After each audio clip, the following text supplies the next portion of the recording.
Rebelhorn. 3 jackets, 2 pairs of gloves, and 1 pair of trousers for high summer. We have tested the gear intensively for you. Let's go.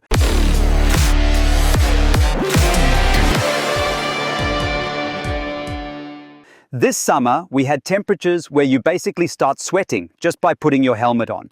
And honestly, you would rather get on the motorcycle wearing only a t-shirt or maybe even completely naked. That would be pretty cool, but also very unprotected. And of course, we cannot recommend that to anyone. And that is exactly where Rebelhorn becomes interesting. A manufacturer from Poland that has been making motorcycle clothing for over 20 years, and especially for hot weather conditions, they have quite a lot in their range. On top of that, you get modern materials, high protection classes, cool design, and fair prices. That sounds good at first. But as always, what matters is not the label. What matters is whether the gear actually delivers what it promises when you are riding a motorcycle. Today I have 3 jackets, 2 pairs of gloves, and 1 pair of trousers with me. And I could now simply read out the data sheets one by one. But I will not do that because you can find all the specifications on rebelhorn.com and also in our detailed 1000 PS performance checks. Instead, I want to tell you what the gear is actually capable of. Let us start with the Scandal 3, a real heat specialist. If you often ride in temperatures above 30 degrees and in a normal textile jacket you feel like a roast pork in the oven, then you will like this one. The outer material uses large areas of what is called steel mesh. Put simply, that is a very open, air-permeable fabric which is still abrasion-resistant enough for motorcycling in case you go down. And you immediately notice this open fabric. I rode with it on the BMW F 450 GS, and even behind the large windscreen of the Multistrada 54S. And even there, a lot of air still reaches your body. And we are not talking about a gentle cooling breeze here. It is more like the proverbial hurricane. On the chest, arms, and back, the air really flows through. But that is also partly because the jacket comes without a back protector as standard. For me, that is also the only real downside. It is not a drama. You know the game. Open the little pocket, put the protector in, done. Shoulders and elbows are equipped with level 2 protectors as standard. The jacket itself is AA certified, and the recommended retail price is €139.95. You can add a level 2 back protector from around €40. Is there a downside to all that airflow? Of course. At around 15 degrees, this thing was already clearly too cold for me. But while climate change has only just really started, we will talk about that again next year. If this heat specialist is too uncompromising for you, then the Jax comes into play. It costs €179.95, including a back protector. And in my eyes, it is the most universal recommendation in this round. Without the inner membrane, it is a surprisingly airy summer jacket. In terms of airflow, it comes pretty close to the Scandal 3, but with the removable membrane, it gets an additional reserve against wind and weather. So you can set off in the morning when temperatures are still cool, and later, when it gets hot, take out the membrane and keep riding. Here too, we have AA certification. Level 2 protectors are fitted at the back, shoulders and elbows. And for me, the cut is very comfortable. Of course, there is no light without shadow here either.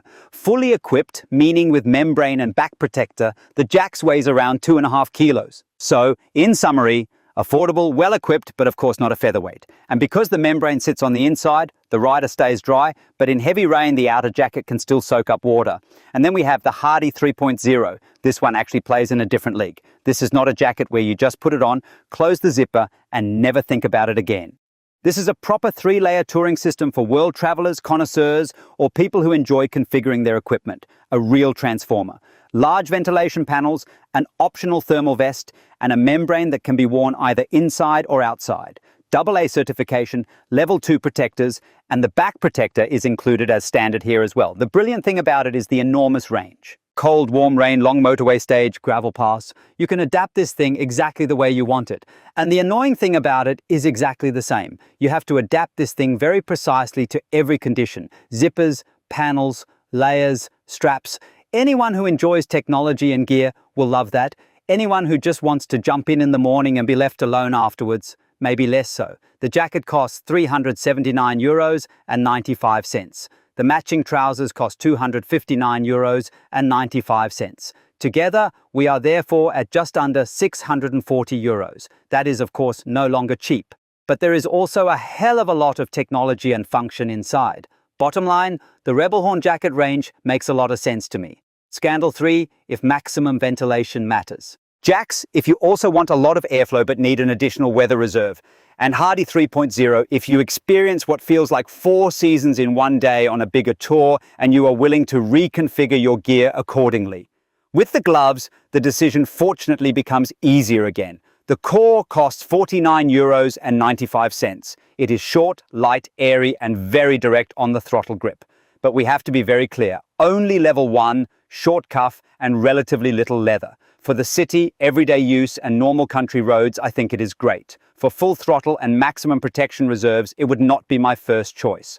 The Defender costs €79.95, and it offers noticeably more substance, more goatskin leather, TPU knuckle protection, impact on damping, super fabric on the palm, and even a visor wiper. Overall, the glove feels more substantial and more robust, but it still remains nicely flexible and precise on the handlebars. But here too, important, still level 1, short cuff, and not waterproof. So do not be fooled by the stronger appearance. And if you now want to know how the gear performed in everyday use and where we found further strengths or weaknesses, there are detailed 1000 PS performance checks for all products, including technical data, practical experience, and our verdict. You can find the links directly below in the video description. And that is it again. If you like these practical checks, or if they help you, then feel free to leave us a thumbs up and write in the comments which jacket works for you in summer, or whether you stop riding motorcycles altogether once it gets above 35 degrees. Thanks for watching. Bye bye, stay healthy, and see you in the next 1000 PS performance check.